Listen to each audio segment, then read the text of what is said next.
I am so excited to have a friend and colleague come all the way from England to our shores, into our earbuds. Today, expert, internationally known author and consultant, is particularly in Europe, Eowyn Crisfield. Welcome to the podcast. Thank you very much. I'm delighted to be here. Oh, well, that's It's one it. of my favorite podcasts. Oh, well, I'm honored. There's not a lot of us out there, but I appreciate that. So, Erwin, would you tell us about?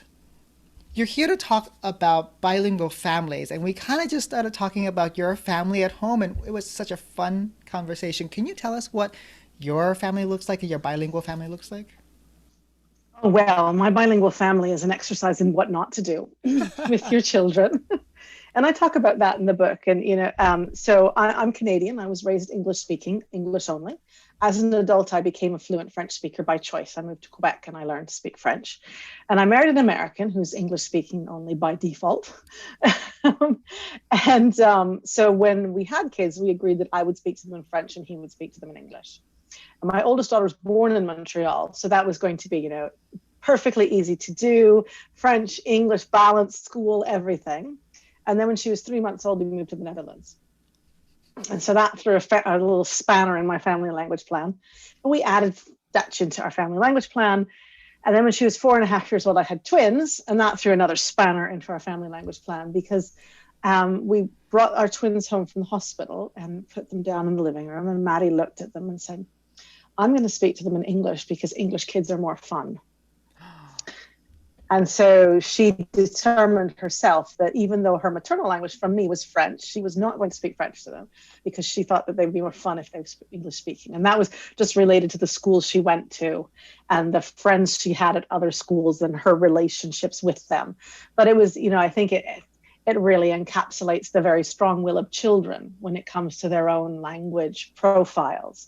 And so my twins grew up far stronger in Dutch than in French, because they had a Dutch nanny. So they had English at home, some French at home, Dutch from the nanny, Dutch outside.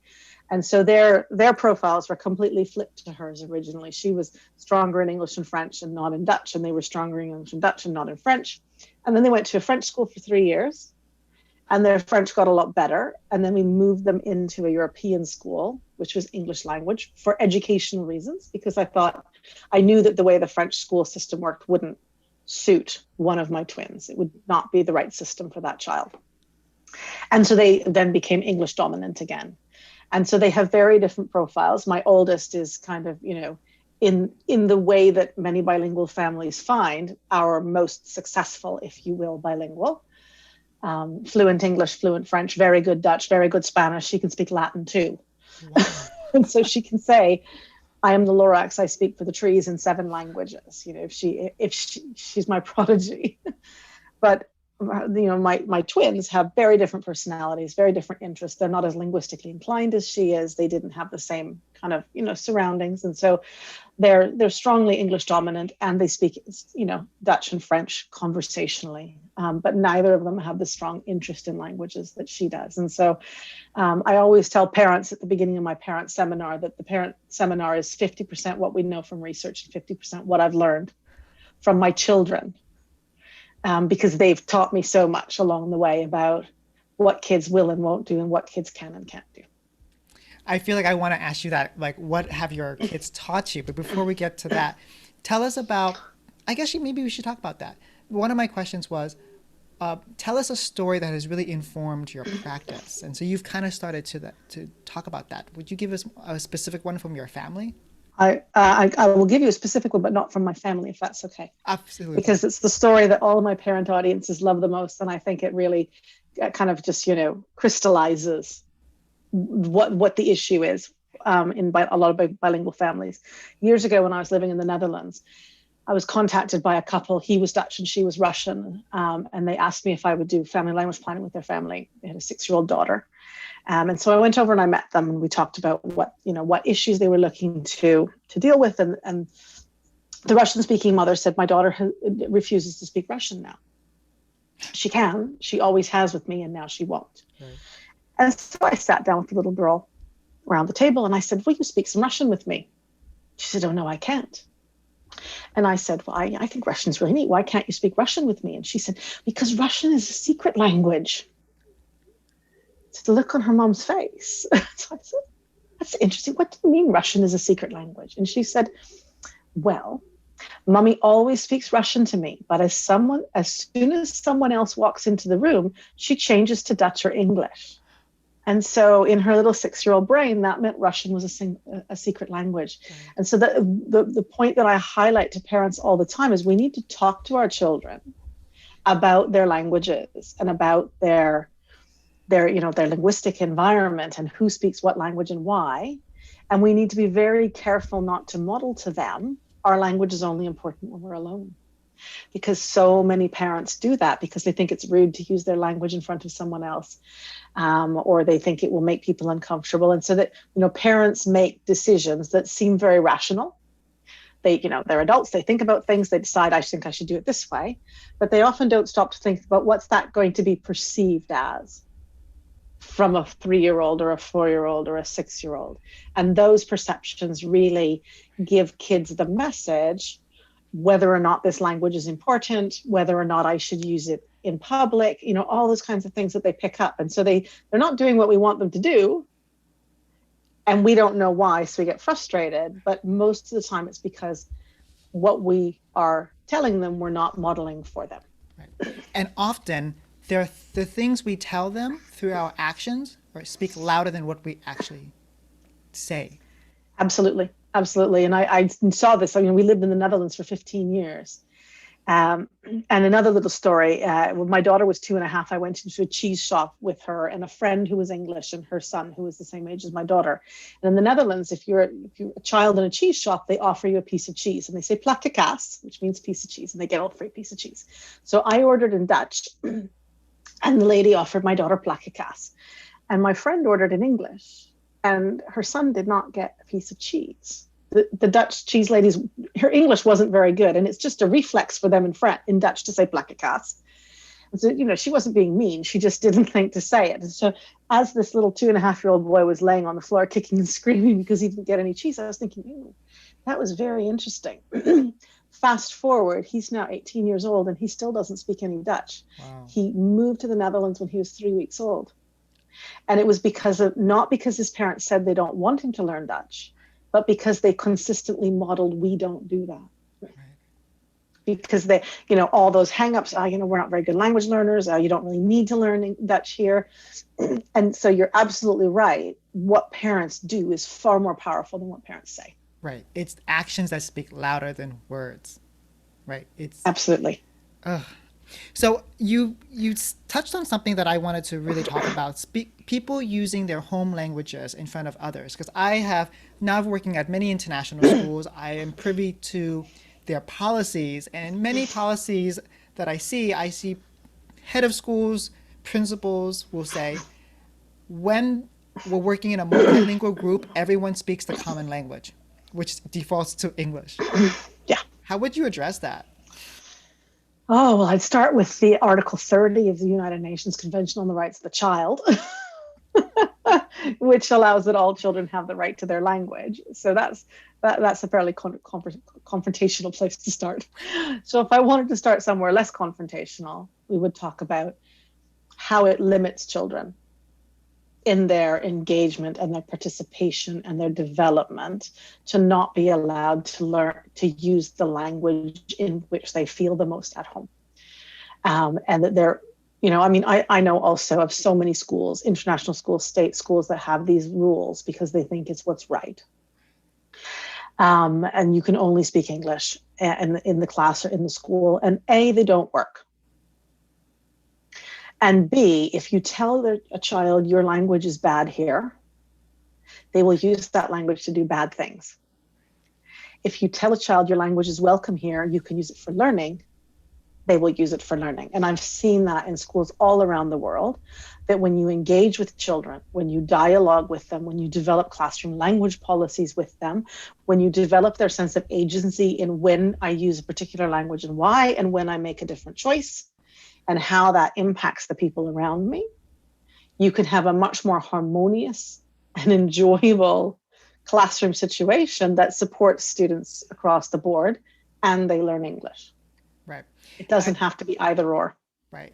I think of Dr. Jim Cummings. He said, when we do not allow students home language at school, we don't allow students at school, their culture Yeah, at school, right? And so we say, absolutely. when your language is not welcome, it's very the thin line between the language is not welcome and your culture is not welcome. Your culture is not Absolutely. valued. Yeah. Right. And everything you know is not welcome. Because if you can't tell me in English, then it's not welcome. And that's a pretty powerful message to give to kids, Right. that the only valuable language is language encoded, is the only valuable knowledge is knowledge encoded in English. Right. Oh, that's colonialism, lingualism. I say all the time, it's neocolonialism at its best, the Right. English language teaching industry. Right. Let's talk about. So let's say that the principal or head of school, they say, well, we have a group of 4 kids. There are 2 kids who are speaking Korean and another kid. Well, all three, the 4 kids, 3 speak Korean, 1 doesn't. Let's all speak English. What do you say to that? It's the same thing. A, why? What's the purpose?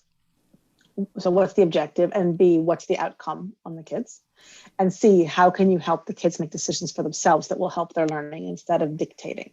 So in that situation, the right thing to do is, for the most of the time, the kids speak English so as not to exclude that one child. That's learned behavior. And so if those 3 Korean kids really feel like they don't understand what's happening and they want to support each other, they're going to use Korean together anyway.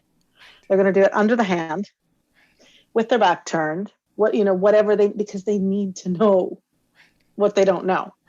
And in that act, they're going to exclude the other child anyway. Yes. If you have a classroom policy that says you can use your language to check learning if you want to, just let your table mates know, then those 3 Korean kids would say to the other child, we're not sure we understand. We're just going to check with each other in Korean, and then can we check with you in English? Yes. And then you've got a collaborative environment Right. where everybody's getting their needs met without anybody feeling excluded. And why wouldn't you do that when it will be better for the kids and better for their learning? Right. It's also so unfair because, for example, let's just say that those 3 Korean kids are developing their English skills. They're much more fluent in Korean. And the kid who's, let's say, Thai, is really good in English. Now, those 3 kids are having a hard time communicating with the Thai kid who speaks English fluently. And so now they don't have the ability to collaborate like before. I think of the UN. When people tell me, oh, everyone has to speak English, I'm like, when you go to the UN, these are the heads of states. They're not required to have English when they come to the podium to speak. Yeah, that's true. Yeah, absolutely. And I think it's a really good example of when you need to say something important and powerful, you need to not be restricted by language. Exactly. Let's talk about your book. What was the seed of bilingual families? Oh boy, yeah, well, it wasn't a seed so much as a maize field. It was a book that came from hundreds of families that I've worked with over the years. And like I've given my Raising Bilingual Children seminar to thousands and thousands of parents, and I've worked directly with hundreds and hundreds of parents. And so I just thought about it over years of doing family language planning. What is it families need? What's the basic information they need to make good decisions? What structures do they need to take that information and turn it into a plan? Like that whole process was just completely organic from my work with families. And actually, I had the publisher was interested in the book. I first pitched it in 2013, and it came out in 2021. The manuscript was finished in 2019. I will say that, but it took a long time for me to figure out exactly in my head how to structure it, to make sure that it was concise. I mean, you know what the field of multilingualism is like. You can write a book like this, but I really wanted it to be accessible, and then build in those kind of useful things like the templates. And so once I sat down to write, I actually wrote it in 2 weeks. Yeah. It just Now flowed it out of needed a you. lot of editing. But from putting the first word on paper to putting the last word on the paper on first draft, 2 weeks. I sent my family away.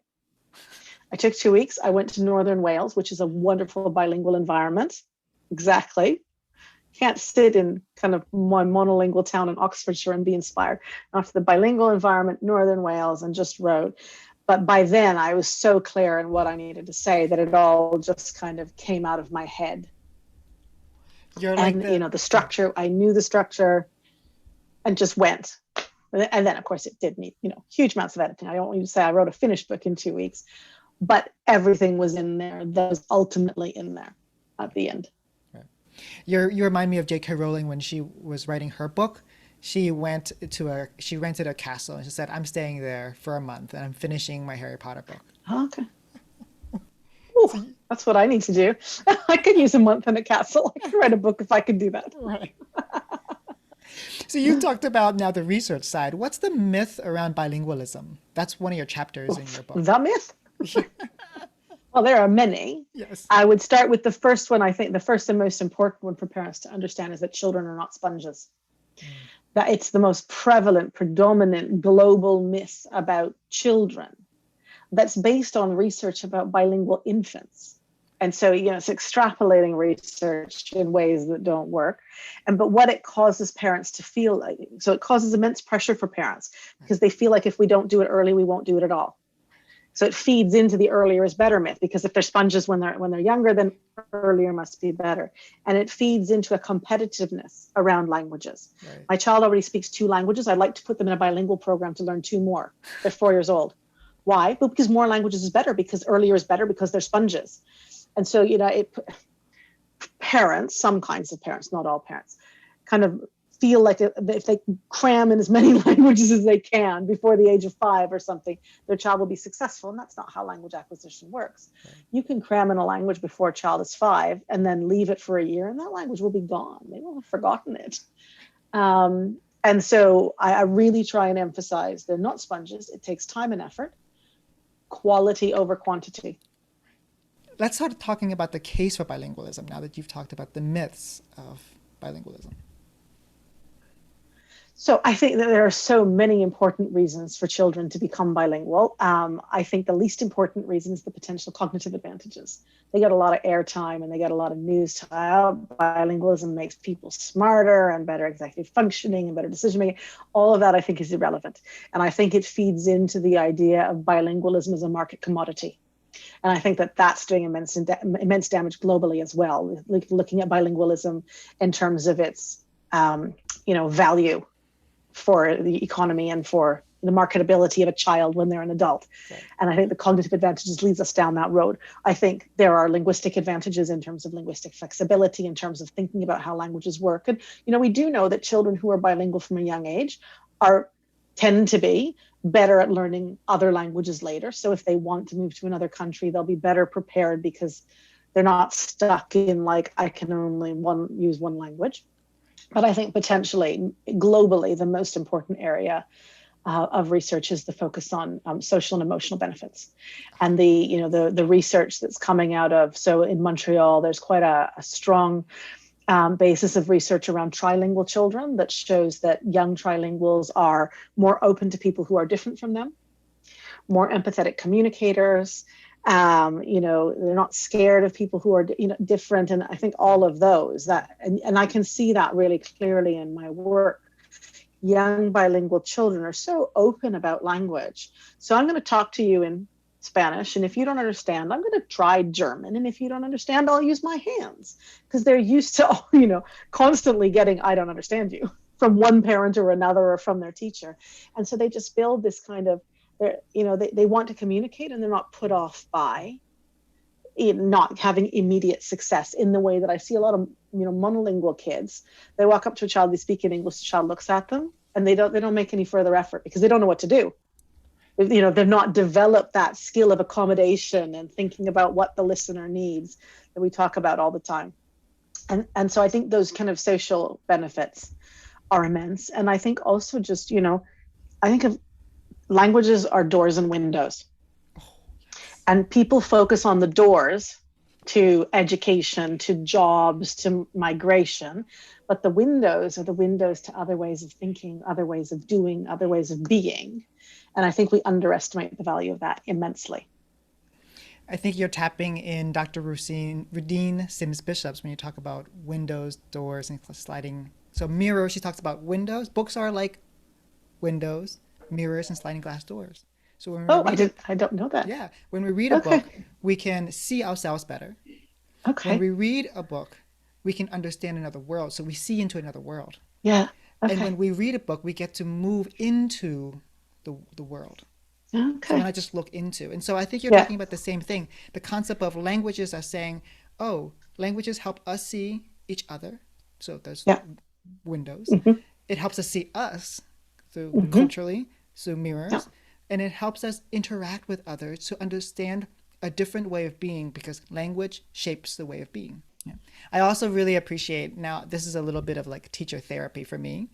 You, I used to stand in front of parents and teachers to say it's like, when you have bilingual, multilingual kids, they get better jobs. They are cognitively functioning higher. They got all these research of all these things, and I'm like, oh yeah, I'm commodifying. Or I'm trying to market Yeah. language, right? And it's like, but language is it's not. That's just not the only thing we want to think about in No, language. no. It's And really it should be enough in itself, another language, without having to justify it in other right, ways. right. That's beautiful. So another structure you have in your book is about this whole book is about family planning. Can you talk about it? How it has to be? It seems like just like the way we teach kids, we don't just wing it. If we want bilingual, multilingual families, we don't just wing it. So what's your plan? Yeah, I mean, it really depends on the context. I work with Right. schools in a couple of different African countries and in India. And when I talk about family language planning with those parents, they look at me and go, "What?" It's always a little hand up. We here in India are all multilingual, and no one's ever had a plan. And so, it's them. It's like a completely foreign concept. And my book isn't really for those people per se, because when you raise a child in a multilingual environment, so, like in India, where your mother speaks Gujarati and your father speaks Telugu, and you go to school in English and Hindi, and your grandmother speaks Marathi, they're swimming in languages, and they're getting all these people talking to them in Hindi and all these people in Gujarati, and it's just a really rich multilingual environment. If you are a Gujarati mother and a German father trying to raise your child as a Gujarati, German, English trilingual in Vietnam, your community of practice is going to be very small. And the smaller your community of practice, the more you have to plan for input, because we all know that input is the prime condition for language development. If they don't get enough input, they won't develop the language. And so if only one parent uses the language with a child, that's not very much input. And so the planning aspect comes in. Well, I start with setting your goals. What do you want them to be able to do with the language? Because parents often think that just using their language at home will mean their child can go to university one day in that language. Like A to Z, nothing in the middle. I'm just going to use my language. And that is not going to happen. No. And so they need to think about, so if I have a communicative goal for a language, I just want my child to be able to play with their cousins, visit their family, go on holidays. That's going to take so much input. And it's all conversational, and that's okay. If I want my child to be literate in the language, I've got to spend more time. We've got to look at different vocabulary, growing some academic capacity, lots of reading and learning to write. If I want my child to have full academic literacy in a language, like to go to university or work in it, that's another step of engagement and responsibility on the part of the parents. And that's what they need to think about in their planning, is what do we want our kids to be able to do ultimately? Because you can't start planning for that at 16. And even, often by 8, it's too late. If you haven't given enough input by then, you expect them to catch it up, plus keep on top of their other languages. And so you've really got to start when they're young, thinking about how much input are they getting? What kind of input is it? Is it going to be rich enough? How are we going to make sure their vocabulary develops? Where are the books? Where are the books? And I see a lot of, multilingual families. They've got, stacks of wonderful children's books in Japanese, and their kids are 12. It's like these are the books that are available for them in Japanese, and you wonder why they're not reading in Japanese. So when the kids are like 0 to 4, they pay a lot of attention to buying them board books and reading them stories. But as the kids get older, they don't keep buying them stories and keep reading to them. They just let the school take over and school language take over. And so really, like anything else in life, you have a better chance of success if you know where you're going and how you're getting there. Right. We have to be super intentional with the language policy that the language planning that we're gonna have at our families. Because I think plans, or if you don't have a plan, you have consistent actions. I guess the people that live in India you're talking about, like they live in multilingual communities, they don't have a plan because they have consistent actions. They go to their grandmother, then they go to their grandfather, then they go to the market, and they go to school, and those are all consistent. People do things consistently, and so that's like the plan. And I think the other thing you're talking about is if we don't plan it intentionally, it might be too late. Because I'm thinking about my nieces right now, and they understand my conversations in Vietnamese fully, and I intentionally speak to them only in Vietnamese. But they don't speak back in Vietnamese because the language, the reading we've done with them is all in English to prepare them for school. All the exercises, all the TV shows are all in English because they live in an English-speaking community in America. So what can you talk about that, like the kids who understand, but they can't produce? So that's really common. That's passive bilingualism. And I think, what we underestimate is how much children are like adults in terms of languages. So if I'm okay at a language and I can understand what people are saying to me, and I walk into a store and they give me a choice to speak English, I'm going to pick English because I'm smarter in English and it's easier in English. And kids are the same. They've got Vietnamese, which they can understand pretty well, but it's going to be far more work for them to try and say to you in Vietnamese what they want to say. And they know you speak English. So what's the point? And so we somehow expect, as adults, we know so many of us are so linguistically lazy. We get our phrase book when we used to be able to travel. We get our phrase book or our Duolingo and we practice, and we go to Portugal on holidays and we walk in and we're ready to speak Portuguese and they're like, oh, English. And you're like, oh yeah. We all default to the languages we're better at. Kids are no different than adults. And so what you need to do is you need to, and this is where the conversations with your children come in, especially when they're older. You need to talk to them about why Vietnamese is important, why we do this crazy Vietnamese thing when everybody else around us speaks English. But then you need to talk about, what would you need for you to be more comfortable trying to use Vietnamese with me, especially with an 8-year-old. At that point, you've got to have them participating and buy in. And so with older kids, you need to start to have those discussions. Is there any space for us to maybe one night a week, we'll try and have dinner together in Vietnamese? No pressure. You can still use English if you want, but we're going to give it a go. Try and draw them back.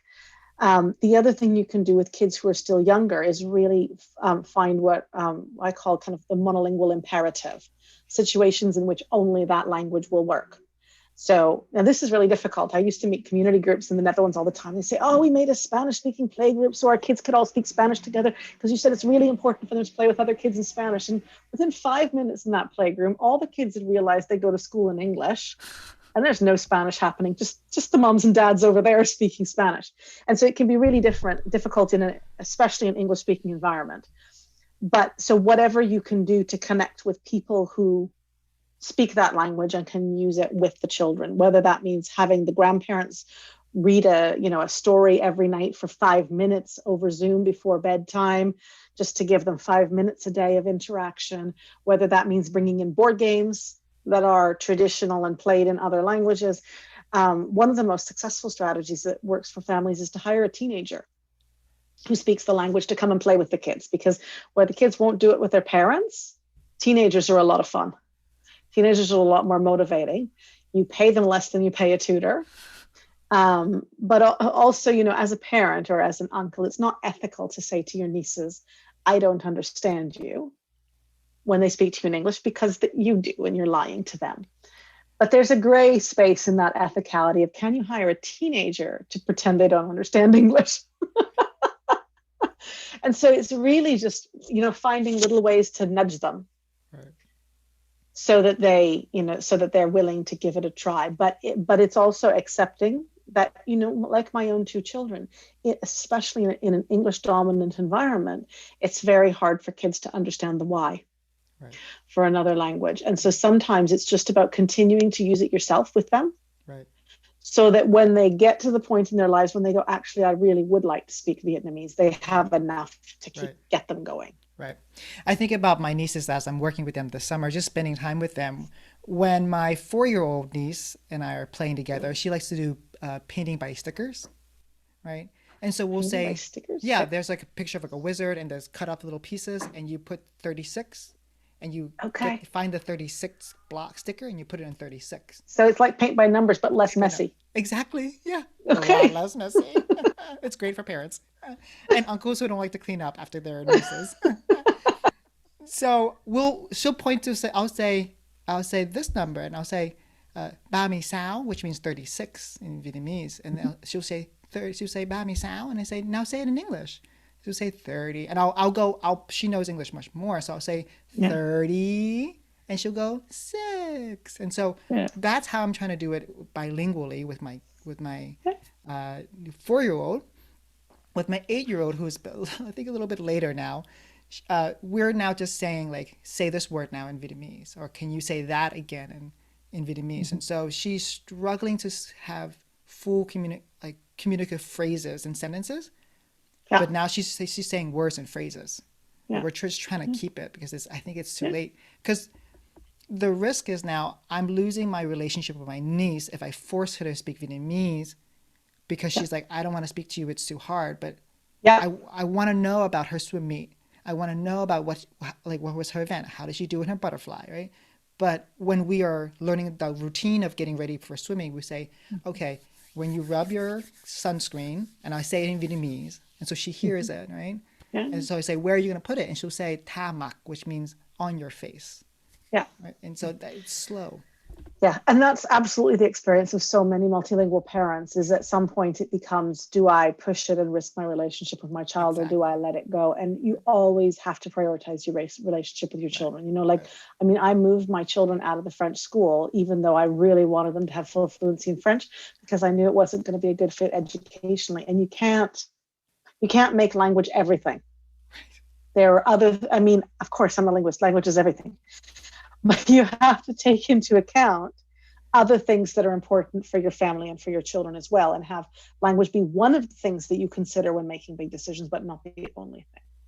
But I really think that like your experience with your 8-year-old niece, it's really helped by just having honest conversations with them about, I don't want to make it hard for you and I don't want to make you do it, but we really feel like it would be our fault. It would be a terrible thing for us to do to let your Vietnamese go.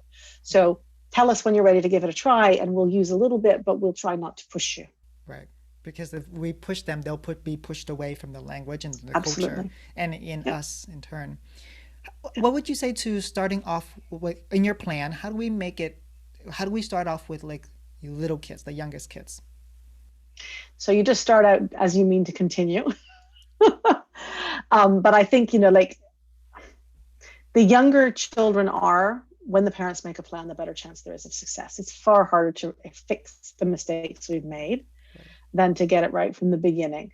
And that's not always easy for families. I have met many families who are having a lot of kind of couple issues because of languages, because they hadn't thought about it before they had kids. I mean, one of the things I say in my parent seminar is, you chose bilingualism for your children. Some of you chose it because you accidentally married somebody who speaks another language, and now you have to face the consequence. But so many people don't even think about it, or they just think it will be easy, and why would we even bother to talk about it?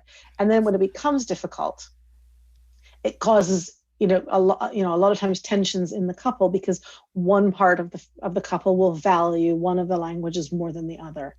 And so the process of family language planning when kids are younger gets you put those things on the table when they're younger, rather than letting them fester until they're 10 and say, well, you never valued my language anyway. Because I get a lot of that. And I think, just really being clear about who needs to do what Yeah. in order for us to meet the goals that Right. we've set for our children, so that you have a clear plan. Because a lot of times when children are not talking to us when they're very little, people don't think so much about it. But actually, the first 6 to 12 months are really prime language development Huge. time. And if you don't start thinking about using your language with your child until they're a year old, you've lost an amazing Right. opportunity. Right. In your chapter, you talked about like supporting the family language plan, and so really it's like when I hear that, I think about, okay, what are the structures we're going to build in to support this family plan? Like, Yeah. what are we going to read to kids? When are we going to read to kids? In what language are we going to read to kids? When we speak to them, how are we going to talk to them? How are they going to speak to us back? So that leads us to That another. you can't influence. Right. The how you speak to us back is going to be for the child to decide. Well, let's talk about that. Let's have about what are the suggestions you have for having conversations with children? So I think, it starts, children in bilingual families will start those conversations themselves when they look at mummy and say, Mummy, what do you call this? Daddy calls it Cass. What do you call it? So they're already having, at a very young age, kids will pick this up. So I spoke to my oldest daughter in French. And by the time she was 2.5, I would say to her, for example, it's dinner time, sweetie. And she'd turn to her father, and I'd say it in French. And she turned to her father and said, Mummy says it's dinner time. So she was translating for him because she'd already picked up he doesn't French. So I need to translate for him. And so those kind of conversations happen organically with very young children. Right. But then often once they settle into their knowledge around who is using the languages, we stop talking to them about it. And it's continuing those conversations on when we meet other people. Why does Mummy switch to English when I meet somebody who's a Dutch speaker? Or why do we do this? Or, within our home, when you have a friend come to play, I'm going to still use French with you, but then I'll help your friend understand in English. So it's kind of all those little moment by moments. And then it's, as kids get older, the agreements about what language do we speak at the dinner table. Right. And things like that. But a lot of it is, especially in, bilingual and multilingual families outside their communities of practice, it's contextualizing for the children the very common family language dynamic of Mummy speaks Daddy's language, but Daddy doesn't speak Mummy's language. And what does that mean about the value of Daddy's language and Mummy's language? And this is something I come up against all the time.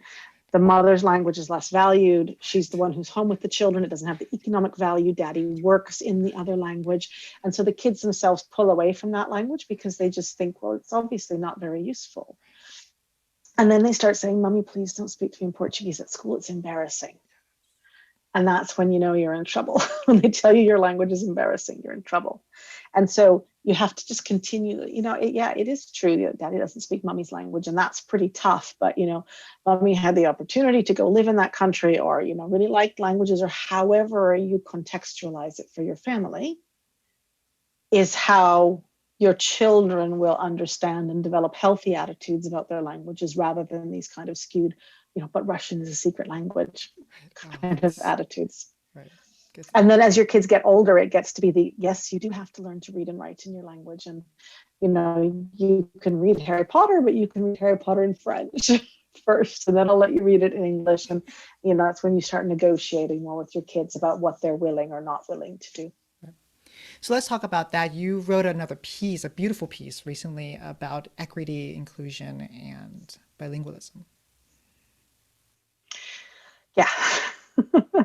I think, the world has been awakened in the last year or two to, really hugely systemic issues around diversity, equity, and inclusion. And schools are, quick on the uptake. Let's talk about diversity and representation of underrepresented populations. And that's often framed around race. It's often framed around sexual orientation. It's framed around gender. It's framed around lots of kinds of things, but it's never framed around language. And so you can walk into a school where 47 languages are spoken and only hear one. Right. And then you say, wait a minute, where's the diversity here? Right. Where's the inclusion here? And I think it's really problematic because, going back to that, wonderful Jim Cummins quote that he says, when you tell a child to leave their language at the door, you tell, you're shutting a child out of their education. And I think that we do that very often with good intentions. For the most part, like these kids have the opportunity to learn English, and particularly in international education, we really frame international education as an opportunity through the lens of privilege. What a privilege these kids have to go to these wonderful international schools and to meet all these diverse people and live abroad and get an English language education. And when we look at something through that lens of privilege, we don't stop to think, what are the kids losing? because a lot of kids in international education lose their own language and their connection to their culture because of being schooled in English. And that can't be okay if we're talking about diversity, equity, inclusion. And we can't be seeing only speak English here on the walls of classrooms. We can't be seeing in language policies only English is spoken in the school. We can't be seeing kids having, detentions after school for using their own language. Right. And that still happens all over the place in international education and in state education. And I think that we need to start talking about that aspect of diversity and inclusion as well. Right. Because when we think about colonial powers, the first thing they did when they went to conquer lands and countries is they said, you're not going to speak your language. You're going to speak English. Yeah. Right. And so absolutely. Or Spanish or Portuguese or French or whatever it was. Right. And in the majority of those places, the language of education is still the former colonial language. Right. And so if you look at a place like Suriname, which was colonized by the Dutch, the Surinamese education system is nominally in Dutch. Not very many people in Suriname speak Dutch anymore, except for in the major cities, but they're still all required to be educated. Why? Because Dutch is better, it's more useful. And that's that economic frame on languages that we talked about, that when you frame it as market, opportunity, economics, you go automatically for the higher status language. Right. But that neglects everything that you lose when you go for that language. And I see that a lot. Families choosing to pay so much money, to scrimp and save and pay so much money to send their children to an English language international school for the opportunity it gives them. And what you end up with a lot of the time is a child with mediocre results on the IB because their English wasn't strong enough, getting into a mediocre North American university that their parents are going to pay through the tooth again. And if they'd been left in their own school system in their own language, they would have graduated top of their class and went to the top university. And so the consequences are there, but we don't talk about it. Right. And then the consequences for kids, I've seen in all of my international schools, by 12th grade, the kid can speak and write fluently in English, can somewhat speak to their families in their home language, but they're illiterate in their home language. Yeah. And I think, how the level of illiteracy varies. So a Spanish speaker, it's easier to kind of, pretend your way through Spanish if you read and write in English. But if you're a Mandarin speaker and you can't read and write in Mandarin, you really can't read and write in Mandarin. And to go back and try and learn the 8,000 characters you need to write to be, fully fluent is a Herculean task. And so, we see it a lot, kids who go into the DP and they should be doing their own language as language A and they can't because it's not good enough. Right. And that's a shame. And right there, I think that's another systematic thing. We have to convince the IB to change things such as the labeling of language A and language B, because language A automatically becomes the more dominant language. Yeah. And language B becomes the lesser language. Yeah. Sure. But also, if a language is your first language, you're only allowed to take it as language A. But if the school has kind of allowed your language to lapse and you can't do it at language B, you're not allowed to do it at language A. You're not allowed to do it at language B. So you're just disqualified from doing your own language completely. Right. It's incredibly complex to try and support all of the languages supported in international schools. But the more we put into place systems and practices that prioritize certain languages over others, the more we entrench those ideas about the marketability of certain languages and therefore their value. Right. Well, you're coming to my second to last closing question. How can schools support bilingual families? So I think in two ways, and I think there's a direct way and an indirect way. I think every school that works with language learners needs to have a staff person who understands bilingual development and who does family language planning with the children who, as they're coming in. Right. And so a couple of the schools that I work with have already started doing this. So we've just gotten the particular staff person. It's usually the EAL teacher or the head of EAL. So that as families are coming into the school, they're having a family language planning interview where the school is very clear and saying, your language is just as important as English. Here are some things that you can do to continue developing it. We're going to help your child learn English, but we don't want you to neglect the other language. So to get some of those key messages through, and also to, check on the child's fluency in that language, see if there are any red flags around language development, but to really get that message in from the bottom Your language is just as important, and we're going to, be looking at that as a part of your child's development. And the second is, far more indirect, but it's just making sure that languages are a living and dynamic part of the school community and not a static part. I mean, I walk into schools all the time that have a beautiful wall with hello in 72 languages, and you never hear a word of another language spoken. It's like, we see we're multilingual. And I work with so many schools, and I've worked with schools, not so much schools I work with, I know of schools that, they have a language policy, but it's filed somewhere and nobody ever looks at it or uses it. And a language policy needs to be a dynamic document that's referred to by the schools, that the teachers know what's in it, that the parents know what's in it, that the kids know what's in it, because that's where your classroom language policies or classroom engagements come from. And it's just, looking at where are the spaces for multilingualism in our school. And, the space can be in a science class. So we're studying ecosystems. So everybody's got the drawing of the ecosystem and the information we're going to look for. And you're all going to go home and you're going to research an ecosystem in your language from wherever it is that language is from. And then they come in and share. And now you've got kids sharing ecosystems from all over the world. They've researched in their own language. They've developed some academic language. They've thought about it. They've explained it to their peers in English. You've enriched the content. You've enriched language development. You've enriched the homeschool connection to their families through science. Doesn't have to be through language and literacy. It doesn't have to be through fairy tales or fables. It can be concretely in and across your curriculum. One of the schools that I work with has been, we've been working on this for a while now, developing dynamic multilingual practices. And they did, in their humanities, they trialed a really fantastic activity that I've done with other schools, but they did a brainstorm at the beginning of a unit. It was a unit about economics. So it's not an easy subject. They were year 8 or 9, I think. And so they had a multilingual brainstorm, and the kids could put up words in any language about the topic of economics that they knew. And so they were just throwing them out, putting them up. And after that, they had to take them all and they had to figure out what they were in English. So they had to go find the child who wrote that one down and what the heck language is that? And can you say it for me? And by the way, what does it mean in English?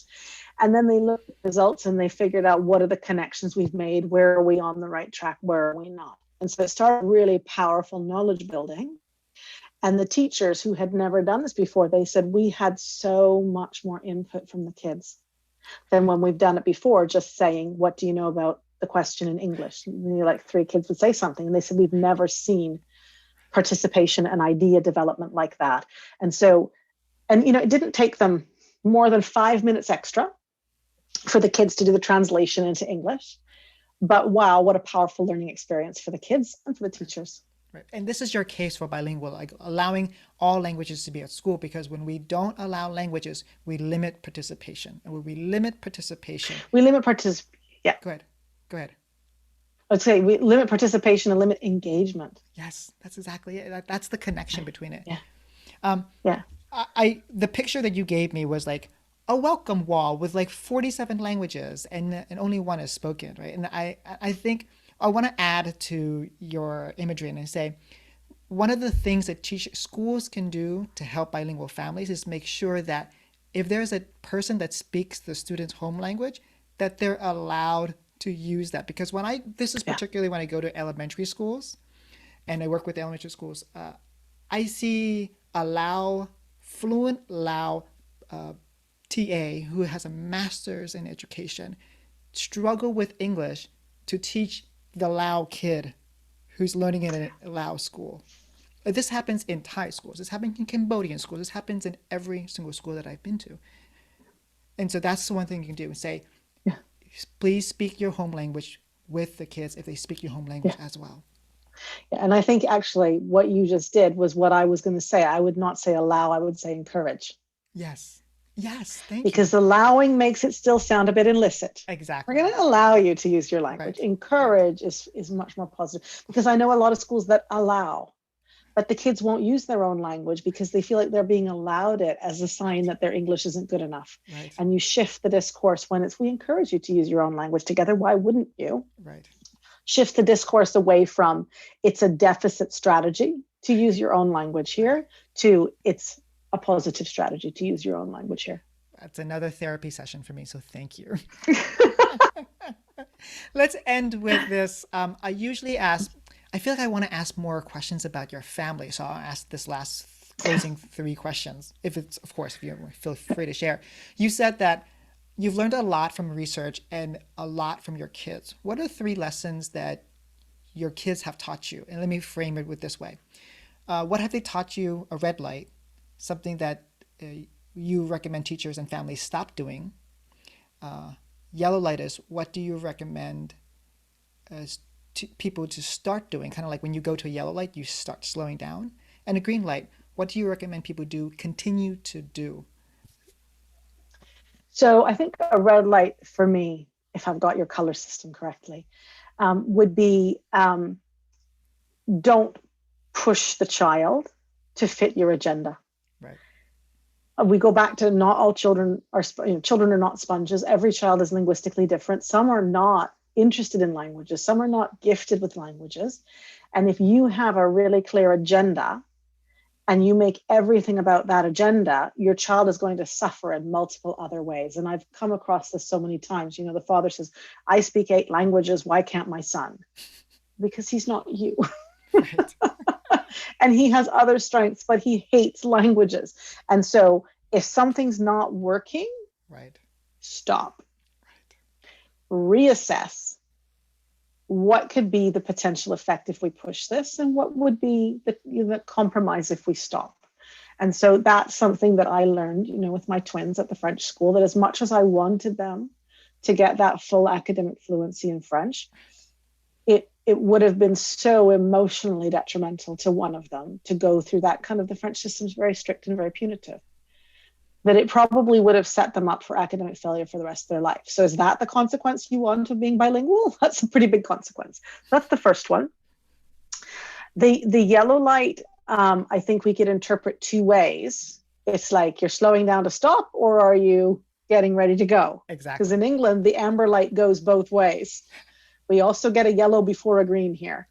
And I think that for me, that would be like when you're choosing voluntarily other language education for your children, right, it's not necessary to accelerate it at a very young age. Right. It's okay to better to get them a grounding in their own language first, literacy in their own language first, and then English language schooling, because then you can have both. And so we don't need to push through the yellow straight on to green and go, they've got to have English when they're 4, and then they don't have Vietnamese. If we do Vietnamese until they're 8, and then we do English, they're going to have Vietnamese and English. And so you can, that's a far stronger, kind of method for children. And I would think in terms of green, I think it's important to just always try and talk about language as something that's fun and useful, rather than something that is marketable or difficult. A lot of parents have a narrative with their kids about how hard languages are, and that turns them off. In fact, I remember reading not long after we came to the UK this story that parents were having doctors write notes for their children to get them off of taking modern foreign languages because it was too stressful. Modern foreign language is too stressful. My child can't handle it. It's causing anxiety. And I thought, I would have wanted one of those for maths and physics, but that was not an option. And so, look at some language as something engaging, raise their curiosity, raise their awareness, play with cognates, play with what things look like, look at different scripts, but make it all about how interesting and, potentially fun and useful languages are, rather than, if you don't learn this language this well, we'll have to pay for your university. Or, parents put a lot of pressure on kids. Right. I think we need to keep it far more organically what's useful and fun about languages, rather than, punitive. Could I ask you one more question? Because you raised Sure. something that's so very important. Let's say that you said, okay, you want to have the person speak Vietnamese or the home language all the way. Let's start with Vietnamese to give them a great foundation. But what if they say, a parent says, but then they will enroll in the EAL program or the ESL program, or they will be behind in English because they're going into an English-speaking school. What do you say to that? they're going to be behind even if they start when they're 4. Let's be honest. I'm not sure if I put it in my book or not, but with parents, I use the image of the game of Jenga Yes. with the stacks of blocks. And we talk about, the bottom block is the language a child is strongest in from birth, their dominant language. Right. And if you give them a really strong base on your stack of blocks, you can keep building on top and it'll stay stable. But if you make your stack unstable and you keep building, it's just going to fall over. And so the stronger, and we know, there's so much clear research from all over the world that the stronger a child's home language, the more easily they'll learn a new language at school. Yes. And so if you think about little 3-year-old kids or 4-year-old kids, their own language isn't even fully developed yet. And we're trying to build another one on top and keep that one going. That's a lot. But if we give them until they're 8 or 9 years old, they're fully literate in their language. They can read, they can write, they can talk. And then we build English on top. They're going to learn English more quickly because they're building it on a solid foundation already. And I think that, and, we know from Canadian immersion research, years of it, decades of it, that in Canada, we have early immersion, which starts in kindergarten when kids are 5, delayed immersion, which starts in upper elementary, and late immersion, which starts at the beginning of secondary school. And when they look at the composite results of those kids at the end of secondary, there are no statistical differences in their fluency in French. Wow. Except for accent. So the younger kids are more likely, not guaranteed, to have that mythical native speaker accent, which is irrelevant anyway. But you start in kindergarten, and you're not any more fluent than someone who started in grade 7. And that's because someone who starts in grade 7 has a strong first language, is fully cognitively developed. They can just learn a lot faster. And so really, it's about understanding that later doesn't mean worse or less successfully. It's just different. And it gives them a better chance to really take their own language with them. And now I've just scuppered the marketing plans of international schools around the world. But you've also given all these bilingual families a starting point. I'm just thinking, oh my goodness, where were you like 8 years ago when my niece was born? I could have been like, please read this book. I could have given it to my sister and her husband, like, please, just let them start with Vietnamese, because that'll be the greatest foundation. And you just gave us a great foundation with this conversation. So, Eowyn, thank you. Thank you very much. Merci beaucoup. De rien.